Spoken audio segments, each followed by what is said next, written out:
அனைவருக்கும் வணக்கம். STM Tamil spare channel உங்களை அன்புடன் வரவேற்கிறது. தினம் ஒரு திருக்குறள் பகுதியில் இன்று நாம் காணப்போவது அதிகாரம் 67 வினைத்திட்டம். குறள் எண் 663. குறட்பா: கடை கொட்கச் செய்தக்கது ஆண்மை, இடை கொட்டின் எற்றா விழுமம் தரும். மு. வரதராசனார் உரை.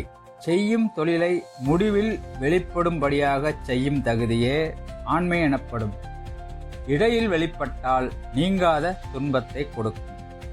எனது கருத்து: ஒரு செயலை ஆரம்பித்து முடியும் வரை மற்றவர்களுக்கு தெரியாமல் அதிரடியாக செயல்படுவது நம்பிக்கையும் ஆண்மையையும் தரும். அச்செயல் நடுவில் வெளிப்பட்டால் எதிரிகள் அல்லது போட்டியாளர்கள் தடுக்க வாய்ப்புகள் அதிகம்.